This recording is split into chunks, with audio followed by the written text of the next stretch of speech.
여러분 안녕하십니까? 라디오 전망대 이용선입니다.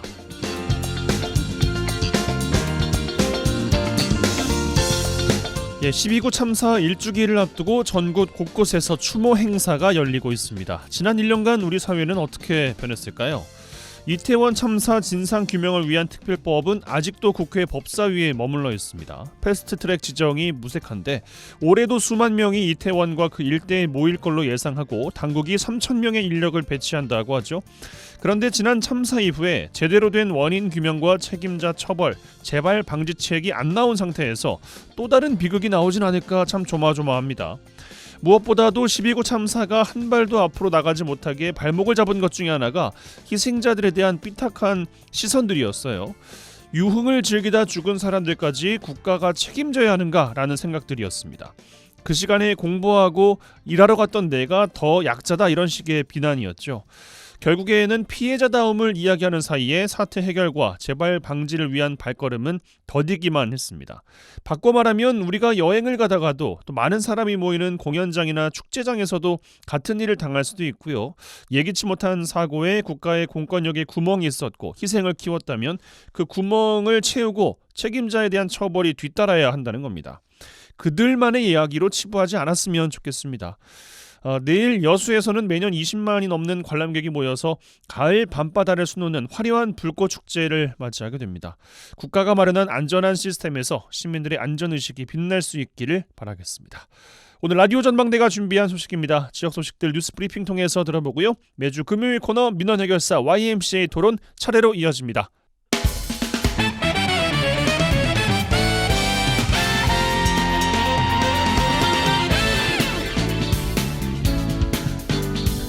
네, 10월 27일 금요일입니다. 라디오 전망대 시작합니다. 먼저 우리 지역 뉴스 정리해보죠. 뉴스브리핑 GBS 뉴스의 차범준 편집장과 함께합니다. 전화 연결돼 있어요. 안녕하십니까? 네, 안녕하세요. 네, 자 순천에서 시작합니다. 어제 헌법재판소가요, 순천시 선거구를 둘러 나뉘어진 일부를 광양시에 통합한 선거구 획정, 그러니까 순천, 광양, 곡성, 구례, 을 지역을 말하는 것일 텐데 이 획정이 헌법에 위배되지 않는다 이런 판단을 내렸어요.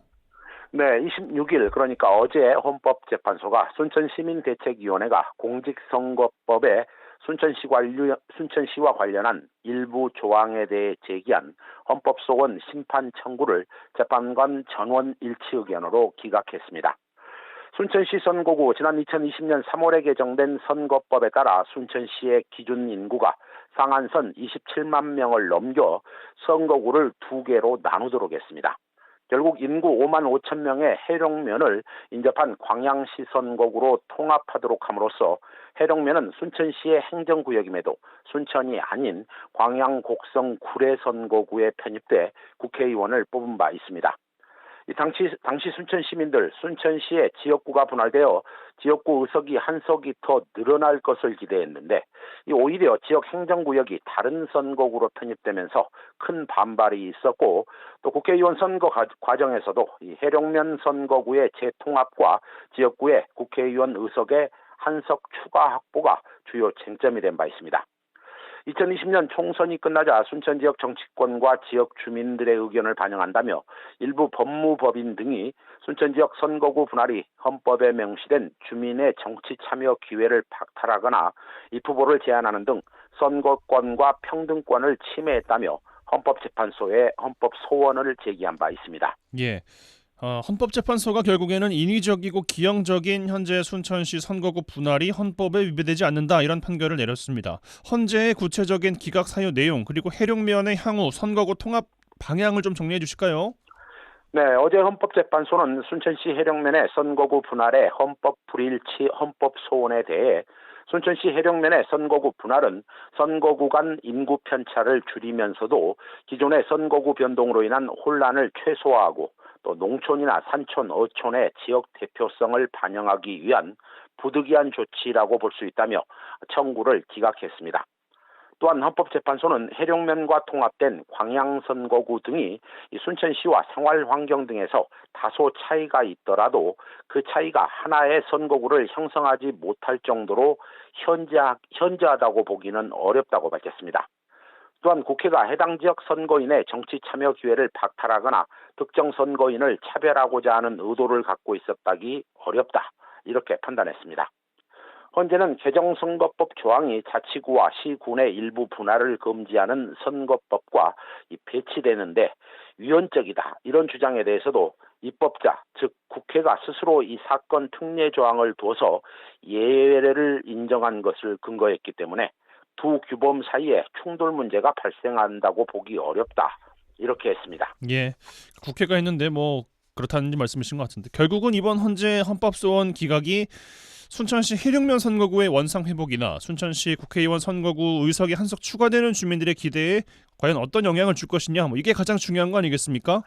네, 헌법재판소의 헌법소원 기각 내용에 다소 좀 추상적인 법률 용어가 들어가 있어서 좀 풀이를 해보자면 국회가 선거법을 통해 순천시의 선거구를 분할한 행위를 일종의 정치적인 행위로 봤고 국회의 정치적인 판단에 따라 선거구 획정에 헌법재판소가 관여하지 않겠다. 이런 정도로 법률 용어를 해석할 수 있을 것 같습니다.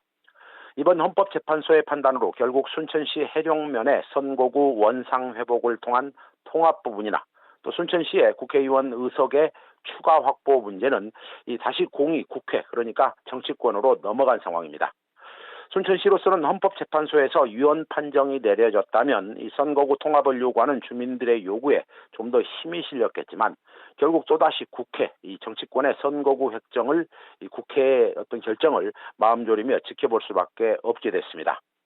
이번 헌재 판결에 대해 지역 정치권에서는 헌재가 현재 이 순천시 선거구 결정에 입법 정당성을 부여함으로써 또다시 국회의 재량 범위가 커졌다며 그동안 순천시 해령면에 선거구 회복을 주장해온 국회의원들이나 또 순천시 정치권의 입지가 좀 좁아질 것이다. 이런 평가를 내리고 있습니다. 예, 알겠습니다. 좀 더 지켜보죠.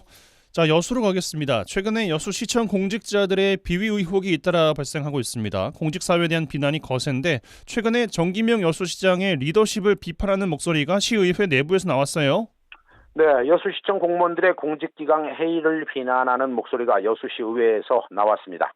여수시의회 이석주 의원, 최근 열린 임시회 본회의 5분 발언을 통해 최근 잇따르고 있는 여수시청 공무원들의 비위 연루 의혹을 열거하며 재발방지책 마련을 촉구했습니다. 이석주 의원은 지난 4월에 여수시청의 간부 공무원이 술자리에서 부하 여직원에게 성희롱 발언을 한 사실이 알려져서 논란이 됐었고 또 9월에는 음주운전 사건이 발생했고 최근에는 여수시 공무원이 광급자재 공급업체 관계자에게 휴가비를 요구했다는 의혹이 제기됐다며 공직사회에 대한 시민들의 불신이 커지고 있다며 여수시 집행부를 비난했습니다. 해당 의원은 여수시 공무원들의 공직기강 회의가 지도자의 리더십이 제대로 발휘되지 않아서라며 정기명 여수시장의 리더십을 공개적으로 비판했습니다. 예, 최근에 여수시민협이 정기명 시장의 리더십을 비판하는 여론조사가 이 정 시장을 희화화했다는 논란이 제기되기도 했는데 정기명 시장으로서는 이번 의회에서 나온 비판이 상당히 좀 아프겠어요. 네, 시의회 5분 발언을 통해 정기명 시장을 공개적으로 비판한 이석주 의원은 최근 여수시청 공무원들의 부적절한 사건들의 원인을 분석해보면 이 정기명 시장의 리더십과 방향성이 주된 원인 중 하나로 보인다며 이 정기명 시장의 리더십 부재를 대놓고 지적했습니다. 이석주 시의원은 정기명 시장이 지역사회와의 활발한 소통에는 적극적이었지만 이 취임 초기부터 지속적으로 나타난 행정 경험 부족이나 또 시정 운영에 대한 철학과 의지 부족은 시민들에게 불신과 실망을 주고 있다고 주장했습니다. 또한 이런저런 이유로 최근 시 공무원들의 공직기강 약화가 이어져 왔고 여러 가지 사건들이 잇따라 일어나게 된 배경이었다고 진단했습니다. 특히 해당 의원은 부적절한 사건들의 정확한 원인과 배경을 조사해 시민들에게 투명하게 공개하고 정 시장이 사과할 것을 요구하기도 했습니다. 또한 해당 의원은 앞으로 유사한 사건들이 반복되지 않도록 청렴 교육이나 내부 감사 체계 강화, 실질적인 재발 방지 대책을 마련할 것을 촉구했습니다. 예, 시 일부 공직자들의 일탈 행위에 대한 모든 책임을 물론 이제 시장에게 물을 수는 없겠습니다만 지자체장의 의지, 리더십, 공직기강을 바로잡을 수 있는 측면이라는 점에서 적어도 의회에서 나온 비판을 새겨들을 필요는 있어 보입니다. 네, 시의회 5분 발언에서 여수시 공무원들을 대표하고 있는 정기명 시장에게 공직 기강을 확립하고 리더십을 발휘하라는 비판이 나온 상황인데요. 이 진행자님 지적대로 수천 명에 이르는 공무원 중 지극히 일부 공직자들의 일탈 행위의 책임을 정 시장 한 명에게 모두 책임지을 수는 없습니다. 다만 공직사회에서 발생하는 일부 공직자들의 일탈 행위에 대해 사전에 지자체장이 엄중한 조치를 예고하는 메시지를 보내고 또 실제 일탈 행위가 발생했을 때 그에 상응하는 조치를 취할 수 있다면 이 조직의 기강이 확립될 수 있다는 점에서 단체장의 리더십은 중요해 보입니다. 개인적인 생각을 표현해보자면 정규명 여수시장 얼마 전에 시청 직원들을 위해 아침 식사를 챙기고 있다 이런 소식이 미담이 된 적이 있습니다. 시장으로서 공직자들의 아침을 챙기는 소통의 리더십도 중요하지만 그와 동시에 일탈 행위에 대해서는 가혹하고 엄중한 조치를 하겠다는 의지를 표명하는 것도 공직자들에게 동시에 전달이 돼야 될 것으로 보입니다. 네, 알겠습니다. 뉴스브리핑 GBS 뉴스의 차범준 편집장과 함께했어요. 고맙습니다. 네, 고맙습니다.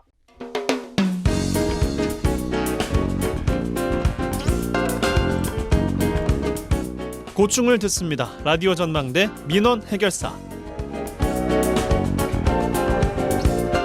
네, 청취자 여러분들의 민원 사항들 해결해드리는 민원 해결사 시간입니다. 이미지 리포터 나와 계세요. 어서 오십시오. 네, 안녕하십니까? 네, 내일 저녁이면 여수에서 불꽃 축제가 개막합니다. 네. 또 여수의 가을 밤 하늘 아름답게 수 놓을 텐데 하루 앞으로 다가오면서 기대도 있지만 우려도 많다고요. 네, 내일 오후 6시 30분 여수 이순신광장 일원과 장군도 앞 해상에서 2023 여수 밤바다 불꽃 축제가 열립니다. 예. 올해는 섬, 바다, 그리고 불꽃이란 주제로 마련되는데요.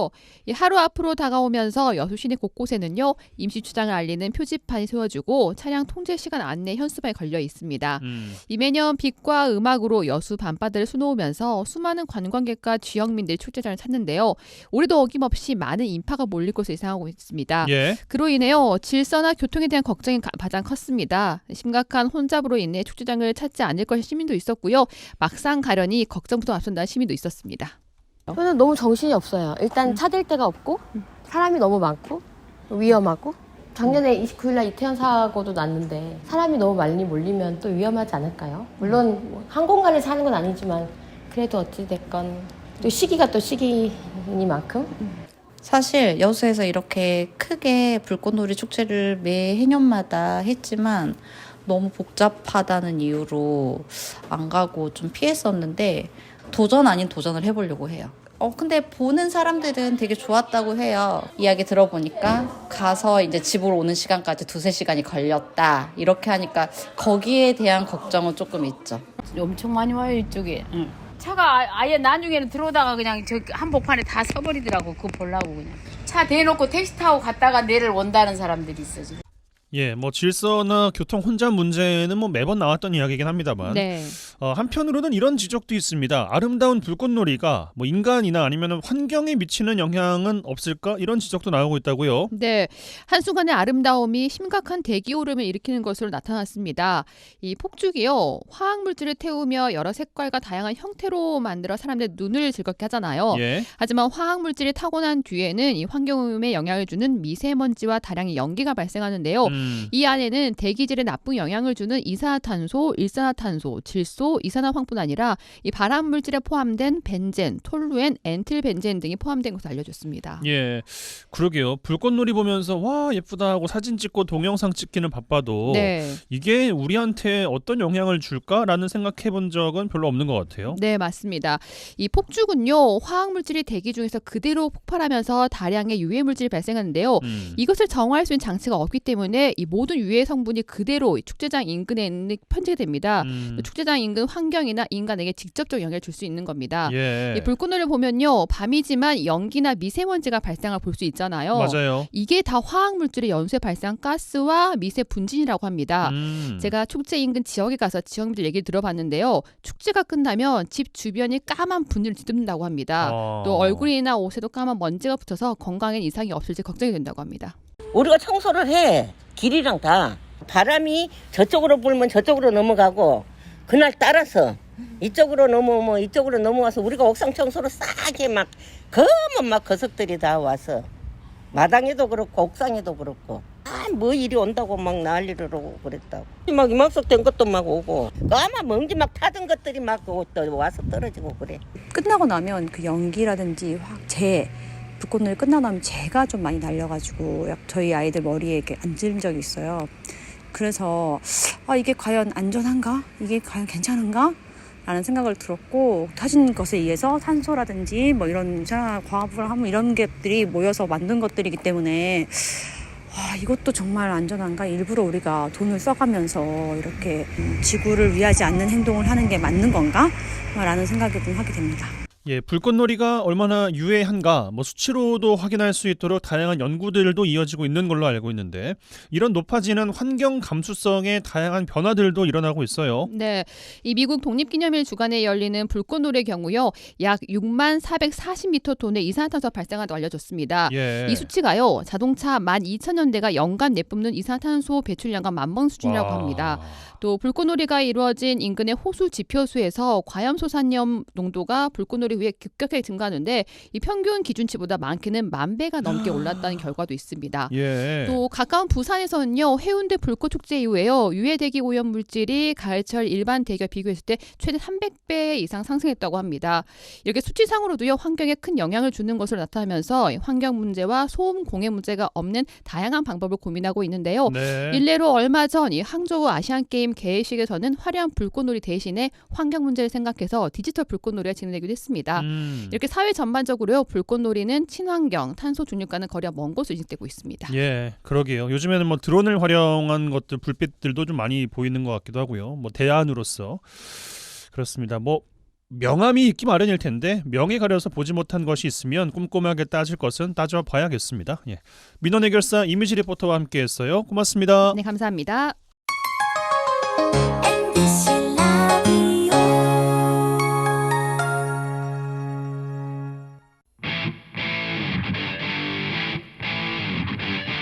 젊고 당찬 시사 생활밀착 뉴스 이용선의 라디오 전망대.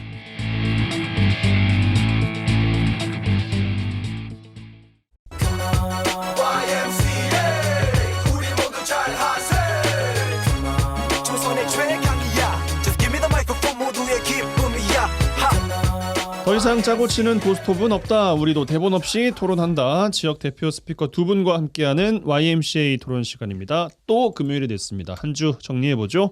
두 분과 함께합니다. 여수 순천 YMCA 김대희 김석 사무총장 두 분 어서 오십시오. 네, 안녕하십니까? 네, 반갑습니다. 네, 한 주 어떻게 보내셨습니까? 먼저 김석 총장님. 네, 어제 그 민주시민교육, 그러니까 최근에 윤석열 정부 들어서 예산이 거의 전액 삭감된 민주시민교육 전국에서 하고 있는 활동가들 대회가 남원에서 개최가 됐습니다. 거기 활동가들이 참석하고 오늘 이 라디오 전망대에 왔다는 말씀을 드리고, 또 하나 이제 그 순천 YMC도 마찬가지고 여수 YMC도 마찬가지고 지금 이제 한참 그 회원확장 운동을 해야만 내년 살림살이를 나름 지속 가능할 수 있거든요. 그래서 이제 그런 것들 때문에 어떻게 하면 잘해볼까 이런 고민하고 있고, 올해 그 이번 주 토요일 날 비 때문에 3번이나 수년되었던 순천 YMCA하고 K워터 주암댐 지사하고 진행하는 아이 축제가 토요일 날 조례 호수공원에서 1시부터 5시까지 개최됩니다. 그와 함께 참여해 주시고, 한 가지 좀 더 부탁드릴 것은 11월 1일부터 11월 10일까지 병뚜껑, 투명 팩 플라스틱, 그다음에 우유팩을 중심으로 한 자원모아 챌린지를 순천 YMC가 좀 추진하거든요. 그래서 공동체 개인별로 참여를 해서 저희에게 가져다 주시면 그것을 그램 무게를 재어 가지고 포인트로 돌려드리거나 아니면 그 11일 날 자원순환 축제 때 저희가 시상을 하게 될 겁니다. 병뚜껑, 그 투명 페트병, 그다음에 우유곽, 우유팩 이거 버리지 마시고 모아놨다가 자원으로 사용하셔서 상도 받으시고 여러저러 이제 포인트로 전환해서 물건도 사시고 그랬으면 좋겠습니다. 네, 아니 저는 가끔씩 이제 그런 거 보면은 모아가지고 어떻게 이 단체는 이 가게는 활용을 할까 그게 궁금했거든요.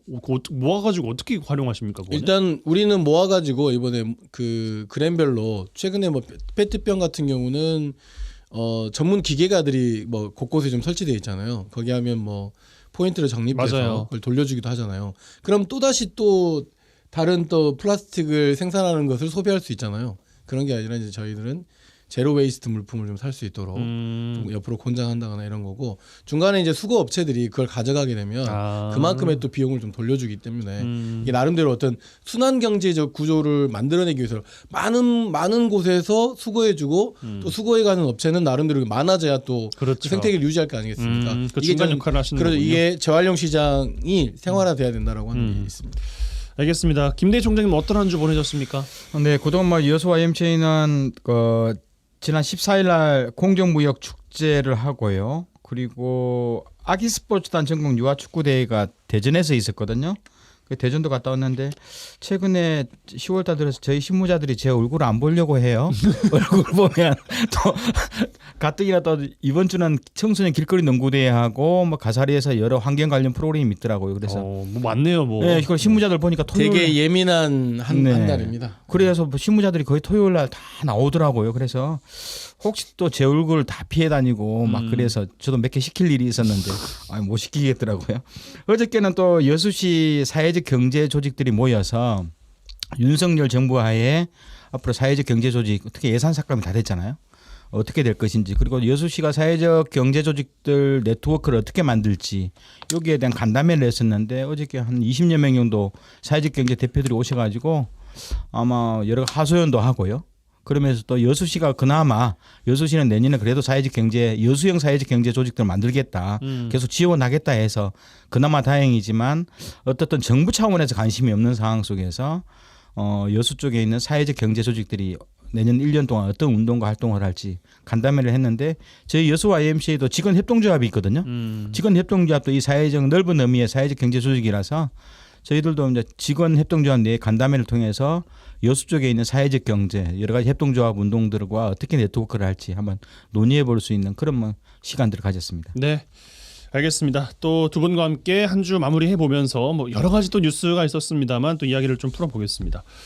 국회에 대정부 질문이 있다면은 지방의회에는 시정 질문이 있습니다. 지역 현안에 대해서 지방정부의 의견 또 의문점 이런 것들 따져 묻는 시간인데, 행정사무감사와 함께 의정활동의 꽃이라고도 부릅니다. 요즘에 각 지방의회가 시정 질문하고 있어요.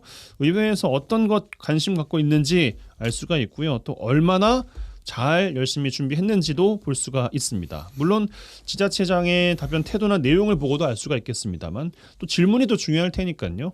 지방의회 시정 질문을 질문하다라는 주제로 두 분과 말씀 나눠보겠습니다. 여수시 의회가 지난 9월에 먼저 마쳤어요. 순천시 의회, 광양시 의회도 마무리를 지었는데 먼저 끝난 여수시 어떻게 좀 보셨습니까? 전반적인 내용들? 네, 뭐 의원님들이 특히 이제 관심 있어서 하는 의원님들 개인기가 여기서 나오거든요. 특히 이제 여수시 의회 같은 경우는 5분 발언이 있고요. 예. 본격적으로 본회의나 상임위에서 하는 시정 질문이 있잖아요. 근데 결국은 여수시는 옛날 민선 시의회 7기 때부터 해서 여전히 관심 있는 의원들이 좀 많다. 절반 정도는 여전히 5분 발언이나 특히 시정 질문을 체계적으로 잘 묻고 좀 따지고 점검하는 체제들. 그래서 뭐 시의회 의장님도 본회의석상에서 이왕이면 의원님들이 이렇게 좀 오랜 시간 준비를 해가지고 여러 검토를 하고 자료도 미리 받아서 시장님한테 혹은 또 담당 국장한테 귀한 시간을 내 가지고 여러 가지 질의하고 문제점을 제시해주고 한 거에 대해서 좀 즉각적인 답신들이 오면 좋겠다. 검토하겠습니다 하고 막 거의 뭐 1년 지나버린 경우도 있었는데, 당연히 시의회에서도 의장님이 그래서는 안 된다 하고 문제 제기를 정확히 하고요. 의원님들이 그렇게 노력해서 5분 발언이나 특히 이제 시정 질문을 했다면 거기에 대한 즉각적인 해답, 그죠? 그리고 불가하다면 불가한 이유에 대한 흐름들까지도 정확하게 신속한 보고를 통해서 어떻든 의원님들이 그 열심히 했던 거에 대한 좀 반응도 했으면 좋겠다는 건데요. 제가 보기에도 5분 발언은 어떤 시정에 대한 시의원님들이 5분 동안 의견을 제시해 주는 거거든요. 시정을 비판하거나 아니면 또 올바른 정책 방향에 대해서 본인 의견을 제시하는 거라면 시정 질의, 시정 질문은 꼭 답신이 와야 되는 거거든요. 의무적 답신이 와야 되는 거거든요. 왜냐하면 어떻든 이게 그냥 시정 질문이 그냥 나온 게 아니거든요. 최소 한 달 전부터 시집행부에 자료가 오고 가고 추가 내용들을 따져서 특히 책임자인 시장님이나 혹은 시장님 부재한 상임위에서는 국장님이 나와가지고 거기에 옳고 그름을 서로 따지면서 질문하는 것이기 때문에 시정 질문에 대해서는 좀 더 시집행부가 책임감을 가지고 해답들을 줄 필요는 있다고 좀 봅니다. 네, 일단 뭐 전반적인 성격과 함께 그 내용, 요즘의 분위기 여수시는지 말씀을 좀 주셨습니다. 김석 총장님 어떻게 보고 계십니까? 잘 보고 있습니다. 어떻게 잘 보고 계십니까? 시정 질문을 그러니까 좀 뭐라 그럴까요? 이제 국회에서 하는 대정부의 질문에 그보다는 훨씬 좀 광범위하다고 볼 수 있거든요. 대정부 질문은 뭐 사회, 경제 뭐 이렇게 나눠서 분야별로 질문하잖아요. 그렇죠. 구체적으로 또 현안마다. 시정 질문은 자치단체의 특성이기 때문에 시간 제약도 사실은 거의 없고 또 본 질문을 하고 나면 또 보충 질의를 또 할 수 있는 구조이기 때문에 의원이 마음만 먹으면 순천시 정책을 이렇게 굉장히 비판 호조로 또는 거버넌스 방식으로 협조할 수 있고 또는 올해 또는 내년에 정책 방향을 확 바꿀 수 있는 굉장히 중요한 질문이에요. 질문의 자리이고. 근데 이제 이 자리에서 되게 중요한 건 의장의 역할이란 말이에요. 의장은 개입하면 안 되고 그 시정 질문하는 시의원을 믿어줘야죠. 다만 어찌됐든지 간에 질문하는 사람은 누구냐면 시의원이란 말이에요. 해당 시의원. 답변하는 사람은 누구냐면 순천시장 또는 실국장까지로 되어 있어요. 그러니 의장은 그 적절한 질문에 대한 답변이 시장이든 실국장이든지 간에 답변을 할 수 있도록 시의원이 잘 질문한 것을 답변을 낼 수 있도록 하는 것이 대단히 중요하죠. 여기에 이제 의장이 개입하거나 이래버리면 판이 좀 깨지는 그런 경우가 있고 우리 국회에서 그런 거 되게 많이 보잖아요. 또 하나는 의회 사무국과 의회 전문위원들의 역할이 굉장히 강화되는 타이밍이에요. 그러니까 뭐냐면 의회 사무국은 시정 질문한 의원이 어떤 취지로 이야기했는지를 잘 정리해서 집행부 잘 답변할 수 있도록 하게 하는 거고 전문위원들은 시정 질문을 하는 데 있어서 시의원들이 어떤 법적 근거와 어떤 정책적 근거와 그러니까 예를 들면 국가는 어떤 정책을 전라남도는 어떤 정책을 순천시는 어떤 정책을 이럴 때 법적 근거나 이런 것들을 잘 보완해 줘야 시정 질문이 제대로 이루어지는 건데 화면에 드러나는 건 시의원 개인만 드러나는 거죠. 예. 그렇기 때문에 굉장히 좀 종합적 중요한 그런 시정 질문의 자리인데 그것이 시정 질문이다. 단순하게 질문하는 것만 끝나는 것이 아니라 그런 좀 말씀을 드리면서 순천시 의회 같은 경우는 4명의 시의원이 다 여성분으로 시정 질문을 했어요. 이번에요. 네, 이것도 되게 이채로운 일이었던 것 같고 그다음에 이 중에서 초선 의원은 서선남 의원 혼자 저는 얼마나 떨렸을까 싶어요 사실은. 그래서 서선남 의원의 그 용기에 일단 박수를 주고 싶다. 그러나 다만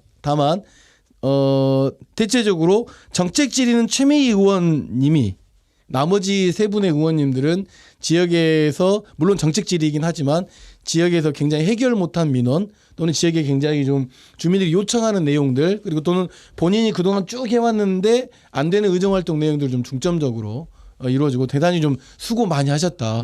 예, 그런 말씀을 드리고 싶습니다. 예, 그 김대희 총장님의 말씀 연장선에서 이 시정 질문이라는 것은 각 의원들의 역량과 개인기다라는 표현을 주셨는데 그것은 아니요, 전 동의 안 합니다. 그래요? 이건 시의회의 역량과 이것이야죠. 개인별 의원의 역량으로 된다고 하면 말 잘하는 사람이 계속 시의원 돼야 되는 거잖아요. 그게 아니죠. 저는 제도에 관심이 많기 때문에 의회 의장, 그다음에 의회 사무국, 의회 전문위원들이 이 시정 질문하는 각각의 시의원들을 얼마나 잘 지원하느냐에 따라서 질문의 것이다. 수준과 내용이 달라진다. 예. 그리해도 어떻든 최근에 이제 작년부터 정책 지원관 7급에 준하는 정책 지원관들이 한 6명에서 7명씩 배정이 되어서 그렇죠. 상임위별로 이분들이 많이 자료를 도와주지만 우리가 보통 시정 질문도 모든 의원이 하는 게 아니에요. 대체적으로 보면 한 30-40% 정도가 집중적으로 이루어지는 경향이 좀 강하고요. 한 번도 안 하는 의원들도 많은데 그것은 그만큼 시정 질문할 때 한 달 전부터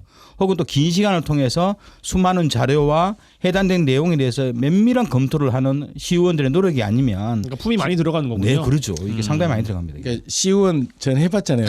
안 해보셨잖아요, 두 분. 제가 이제 여기서 드리고 싶은 말씀은 한 달이 아니고요. 거의 1년이 걸리는 과제도 있고. 그러니까 저는 이제 이번 순천시 의회 시의회 시정 질문에서 4분 모두에게 정말 수고했다라고 하는 말씀을 전해드리고 싶고. 그러나 이제 정말 아쉬운 건 있어요. 지금 순천시의 핵심적 이슈가 몇 가지 있잖아요. 정원박람회가 올해 10월 30일로 종료가 됩니다.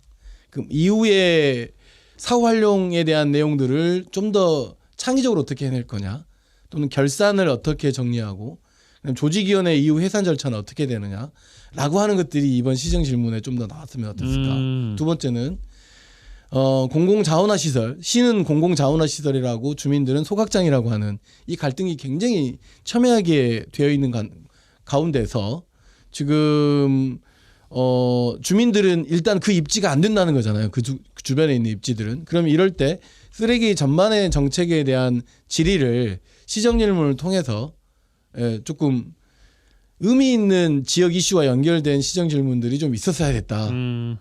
라고 하는 것 측면에서는 대단히 조금 그 지점은 조금 아마 우리 의원님들께서 행정사무감사 때 하시려고 조금 그러실 수 있죠. 조금 좀 밀어놓으신 것도 없지 않아 있을 것 같고요. 하여튼 그렇더라. 제가 뭐라고 저 같은 뭐 소시민이 우리 존경하는 의원님들의 그 시정 질문에 대해서 이래라 저래라 말할 수 있겠습니까만은 그럼에도 불구하고 말씀드린다면 현안 이슈와 결합되지 않은 시정 질문에서 민원 해결 창구로 전락해 버리면 안 된다. 왜냐하면 그 순천시 의회의 역량을 드러내는 거기 때문에. 그럼 여기서 누구의 역할이 중요하냐? 의장의 역할이 대단히 중요해요.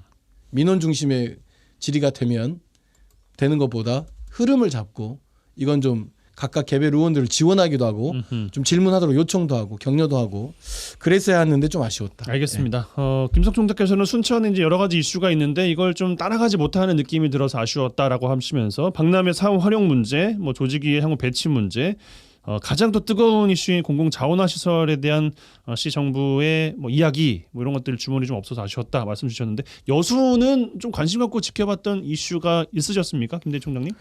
저도 일단은 최근에 이제 9월 이후에 들어서서 물론 이제 아직 예산안은 확정된 건 아니지만요. 내년도 여수시의 여러 가지 그 세수 수입 문제라든가 그 국가 보조금 사업들이 대거 줄어들면서 2천억에서 2,500억 정도가 결국은 수입이었거나 세수가 빵꾸 나거나 아니면 중앙정부 지원이 없어서 2,500억 정도 사업을 줄여야 되는 상황인데 내년도 좀 재정 계획을 어떻게 지금 하반기 때 준비하고 계획하는지에 대한 이야기가 좀 폭넓게 나왔으면 좋겠고요. 뭐 그런 내용들이 전혀 없는 상황 속에서 성담망내와 관련된 예산도 전액 없기 때문에 이런 문제들 특히 이제 여러 가지 현안 개발 사업에 대한 흐름들까지 포함해서 내년도 좀 예산 계획들을 어떻게 잡아내는 것인지에 대해서 이런 폭넓은 이야기 나올 줄 알았거든. 지금 나와야지 결국 내년도 그러겠죠. 예산에 대한 방향 나올 건데 그런 내용이 생각보다 적었던 것이 좀 아쉽습니다. 네. 그럼에도 불구하고 그래도 이런 것은 좀 의미가 있었다라고 하는 게 좀 있다면 뭘 꼽으시겠어요?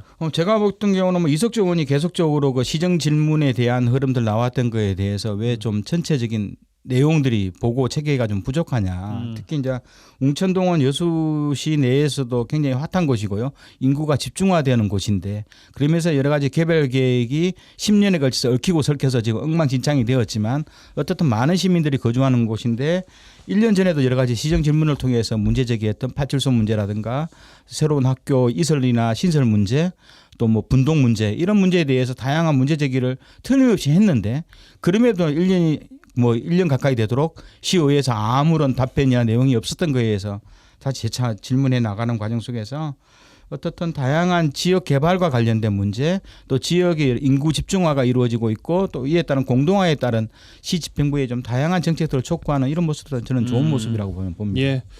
알겠습니다. 김석 총장께 드리고 싶은 질문이 앞에서 답변 주신 게 시정 질문을 한다는 것이 뭐 이슈에 따라서는 1년간 준비해온 이슈도 있을 수 있다라고 이야기하셨고 그럼에도 불구하고 최근에 가장 또 이슈인 것들은 적극적으로 질문을 좀 해야 된다라는 말씀을 주셨잖아요. 네, 그렇습니다. 두 가지 다 이해가 되는데 약간 좀 상충한다라고 느끼는 것이 그러니까 시의원분들의 그 마인드를 저는 잘 몰라서 질문을 드리는 것인데 내가 어느 정도 명확하게 알고 그리고 내가 생각하는 정책의 방향성이 있고 그에 따라서 시장이나 실국장들에게 질의를 하는 것인지 아니면은 왜냐하면 본인이 생각을 아직 미처 정하지 못했다거나 이 부분에 대해서는 내가 어떻게 시민들과 이 지자체 간의 가교 역할을 해야 될지를 아직 방향성을 못 정하신 분들도 있을 수 있잖아요.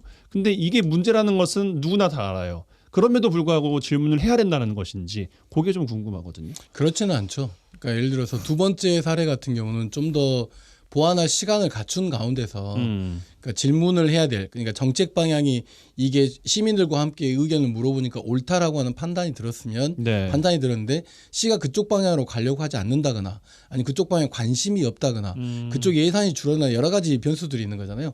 이런 것들을 이끌어내기 위한 방식으로 시정 질문을 해야 되는 거죠. 예를 들어 봅시다. 정부가 청년 정책을 대폭 삭감했어요. 정부가 사회적 경제 관련된 예산을 대폭 삭감했어요. 관련된 R&D 관련된 예산을 대폭 삭감했어요. 네. 그러면 아주 중요한 시정 질문 요소가 되죠. 우리 입장에서는. 그렇죠. 내년 또 예산을 준비하기 때문에. 그렇다면 순천시는 이와 관련해서 무엇을 준비하고 있느냐. 대책이 있느냐. 또 하나 지방 교부세가 12% 정도 삭감돼서 들어온다잖아요. 순천시가 올해로 따지면 780억이 들어가요. 이 삭감에 대한 당신들은 대책을 세웠냐 세우지 않았느냐라고 하는 굉장히 중요한 소스들이 있는데 그런 질문들이 이루어지지 않았다는 거죠. 그러니까 뭐냐면 공부를 해서 완벽해라고 질문을 하는 건 아니에요. 그 의원들이 우리가 생각하는 만큼 엄청 바빠요. 뭐냐면 질문도 써야 되죠. 이게 법적 근거도 찾아야 되죠. 이러다 보니까 시정 질문하는 것이 사실은 쉽지. 저같이 진짜 뭐랄까 봉사 문고리 잡듯이 시정 질문 저는 그렇게 많이 했단 말이에요. 그래서 많이 좀 혼나기도 하고 예, 또는 막 지금 우리 노광규 시장님하고 막 되게 대거리도 많이 하고 그랬어요. 시정 질문 하면서. 근데 그렇게 우리가 뭐 이렇게 시의원이 시장하고 대거리하는 게 그런 것도 때로는 필요하지만 문제는 뭐냐면 핵심적으로 그것이 시민들의 이익으로 돌아가는 그렇죠. 거냐 이거자는 거죠. 그럼 시의원들이 있는 존재의 목적이 뭐예요? 결국은 그 지역구 시민들에게 존재 확인을 통해서 다음 선거에다 또 승리하려고 하는 마음이 있는 선택받으려고 하는 마음. 그러면 누구를 위해서 해야 되냐는 거죠. 공익을 위한 질문을 끊임없이 해야 되는 거고 시민들을 위해서. 예. 그리고 이건 굉장히 중요한 의회의 역량을 발휘하는 거기 때문에 제가 다시 이야기하지만 개인 의원이 혼자 준비하면 어렵다니까요. 몇 명의 의원이 도와주기도 하고 또는 같은 당의 의원들이 도와주기도 하고 연구 모임이 좀 도와주기도 하고 그다음에 굉장히 중요하게 돈 받고 일하는 의회 사무국 직원들 의회 전문위원들 이번에 아까 말한 것처럼 새로 뽑은 사람들 예. 이 사람들이 역량이 발휘되는 게 시정 질문이에요. 알겠습니다. 김대희 총장께 이어드리겠습니다. 근데 대체적으로 보면 이제 의원님들이 고민을 해요. 저도 이제 뭐 의원님들 많이 선후배로 두고 있고 많이 알고 있는데 첫 번째 하나 어떤 비판적 의견이나 방향 제시는 5분 발언으로 많이 돌려요. 그렇죠. 근데 5분 발언도 많이 안 해요. 하는 사람들 한 50% 정도만. 회기 끝나도록 제대로 하는 사람도 한 50%밖에 안 되거든요. 5분 발언에 돌리고요. 좀 어떤 중요한 특정 사안에 대해서 문제 제기를 강력하게 하고 확실히 그 문제점을 찍어내려고 하면 행정사무감사로 그 사업들을 준비를 해요. 미리미리 준비를 하거든요. 그러니까 그런 것들을 시정질문에 터뜨리지는 않아요. 근데 시정질문은 아까 말씀하신 것처럼 위원회 내에서 평소에 문제되거나 아니면 최소한 이것이 이제 보통 우리는 몰이라고 하거든요. 시 집행부 간부들이나 시장님한테 질문이 오고 가거든요. 한 10번 이상의 질문이 오고 가면서 질문도 굉장히 전문적인 내용이 많아요. 예. 그럼 사전에 이제 시장도 준비할 거 아닙니까? 준비하면서 답변 오고 가는 과정 속에서 특정한 분위기로 몰아가는 흐름들. 이건 굉장히 논리적 싸움이고요. 자료의 싸움이고 그러면서 어떤 시가 새로운 사업에 대한 방향을 인식하고 시장이 그렇게 하겠습니다. 이렇게 개선하겠습니다. 이런 과정들은 시정 질문이 가장 꽃이거든요. 그래서 아마 대체적으로 보면 시정 질문 하시는 의원님들은 저희한테까지도 문의가 와요. 특정 사안에 대한 그동안의 시민사회 의견이 뭐였냐. 그동안에 몇 년 전에 YMCA가 이런 내용에 대해 문제 제기를 했는데 어떻게 개선되고 있냐. 이런 내용들 다 모아서 시정 질문 과정에 가기 때문에 시정 질문 열심히 하시는 의원님들 아마 유권자 여러분들, 청취자 여러분들 박수 쳐줘야 됩니다. 근데 시정 질문 열심히 한다고 유권자들이 당선되지 않습니다. 저 두 번째 선거에서 툭 떨어졌고요. 떨어졌나요? 그러니까 뭐냐면 거기에 공을 들이는 것보다 주민들을 만나러 가는 게 더 이득이라고 생각하기 때문에 그럴 수도 있죠. 시정 질문을 많은 의원님들이 선거에 유리한 국면을 차지하려고 하는 굉장히 머리 적은 의원님들은 시정 질문을 잘 안 하죠. 그것보다는 차라리 더 많은 사람들을 만나고 하면서. 예, 그게 훨씬 더 이런 것들에 대해서 언론에서 좀 더 예전에는 뭐 지역의 케이블에서도 아예 그냥 생방송으로 틀어주는 경우도 좀 있었거든요. 네. 그런데 이제 지금 인터넷 방송이 되고 있기 때문에 그런 차원에서 순천시의회 의장님이나 사무국에서는 의회의 유튜브 방송을 열어야 돼요. 유튜브 방송을 댓글이 창이 달릴 수 있도록 해서 올려야 특히 시정질문 같은 거 올려도 됩니다. 시정질문 같은 경우는 뭐 다른 뭐 이렇게 행정 뭐 이렇게 이거 지금 못 열거든요. 과감하게 오픈해서 주민 참여하고 주민이 댓글 달 수 있게끔 만들어야 되고 유튜브에서 서로 이렇게 할 수 있도록 해줘야 됩니다. 알겠습니다. 이왕 나온 김에 실제로 저희가 의원 개인적인 SNS를 보지 않는 이상은 잘 모르잖아요. 그렇죠. 시의회에도 홈페이지에 최소한 5분 발언 시정 질문했던 내용들, 특히 행정사무감사 사전 자료라든가 이것들을 가장 전면에 이건 몇 번 찾아도 있을까 말까 하거든요. 그래서 이런 것들은 가장 잘 보이는 곳에서 의정활동의 꽃이잖아요.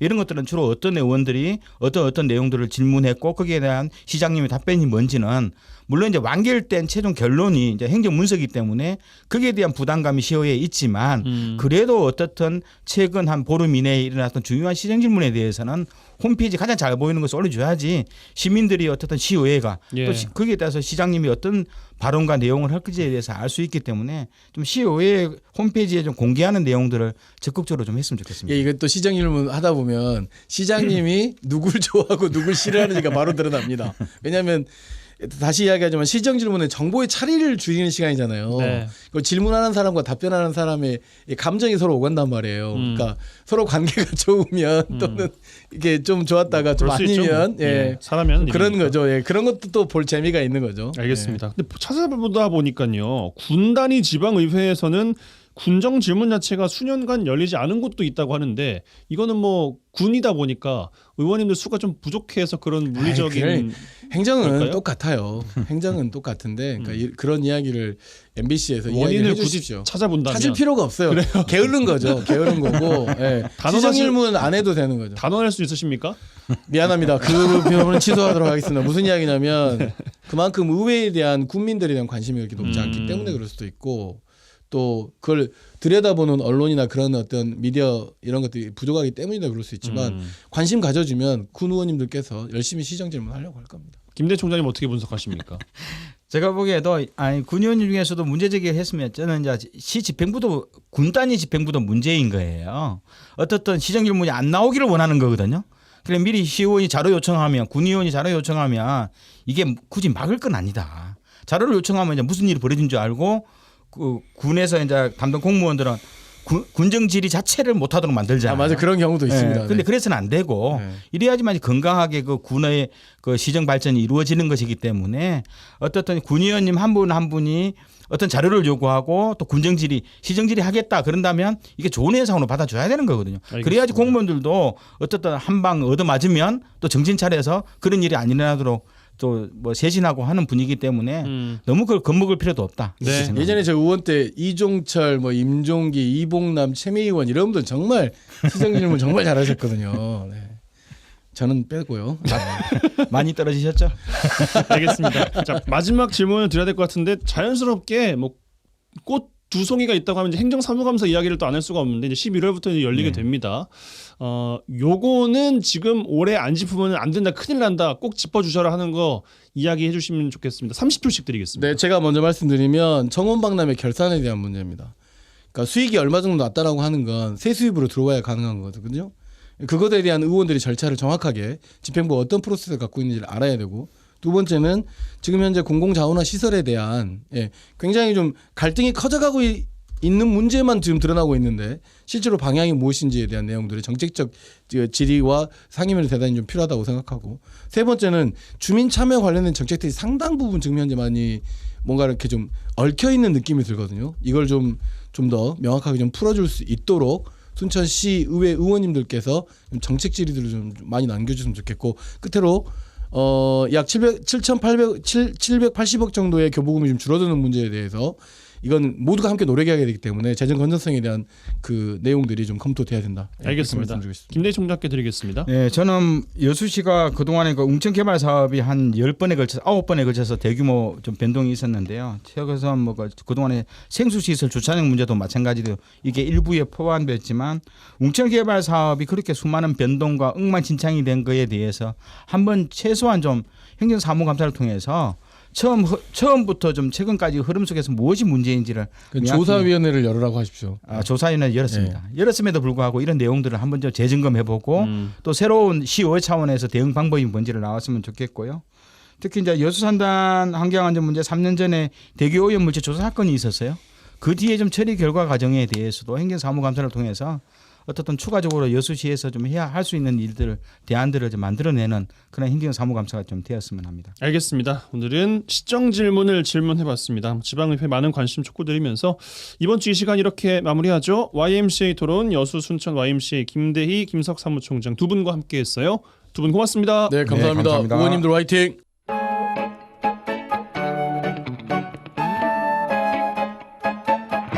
(10월 27일) 금요일 라디오 전망대 오늘 준비한 소식은 여기까지입니다. 오늘도 이번 주도 고생 많으셨습니다. 끝곡 흐르고 있어요. 잔나비의 투게더 들으시고요. 주말 잘 보내시고 다음 주 월요일에 다시 뵙죠. 이용선이었습니다. 멋진 옷을 지어입곤 텅 빈 방에 누워 잠이 낮았지. 이름도 모르는 꽃에 내 멋대로 붙여본 꽃말 손대지 말아요.